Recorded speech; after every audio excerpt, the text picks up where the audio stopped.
നിങ്ങളുടെ ഡ്രിങ്ക്സ് ചായയോ കാപ്പിയോ ആകട്ടെ അത് നിങ്ങൾ മൈൻഡ്ഫുൾ ആയിട്ടൊന്ന് കുടിച്ചു നോക്കിയിട്ടുണ്ടോ? നമ്മൾ മലയാളികൾ രാവിലെയും വൈകുന്നേരവും ഒക്കെ ചായ കുടിക്കുന്നവരാണ്, അല്ലെങ്കിൽ കോഫി കുടിക്കുന്നവരാണ്.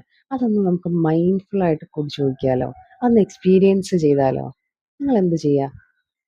സാവധാനം നിങ്ങളുടെ കണ്ണുകളടച്ച് ശ്വാസം ഉള്ളിലേക്കെടുത്ത് ഒന്ന് പുറത്തേക്ക് വിട്ട് ഞാനിങ്ങനെ ഒരു മൈൻഡ്ഫുള്ളായിട്ട് കുടിക്കുകയാണ് എന്നൊരു ഇൻറ്റൻഷൻ സെറ്റ് ചെയ്ത് സാവധാനം മുഖത്തൊരു സ്മൈല് കൊണ്ടുവന്ന് അതൊന്ന് സേവർ ചെയ്യുക. ജസ്റ്റ് അതൊന്ന് കുടിച്ചു നോക്കുക.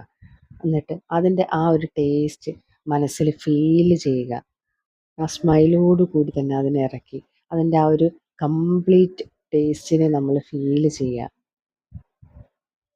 നിങ്ങൾ നിങ്ങളെ തന്നെ സ്ലോ ഡൗൺ ചെയ്തുകൊണ്ട് നിങ്ങളുടെ ഇതുപോലെയുള്ള കൊച്ചു കൊച്ചു കൊച്ചു മൊമെൻറ്റുകളെ നിങ്ങൾ ഫീൽ ചെയ്യാൻ ശ്രമിക്കുക. ഇതൊന്ന് പ്രാക്ടീസ് ചെയ്ത് നോക്കിയിട്ട് നിങ്ങൾ കമൻറ്റ് ചെയ്യുക എന്താണ് ഫീൽ ചെയ്യുന്നത് എന്നുള്ളത്.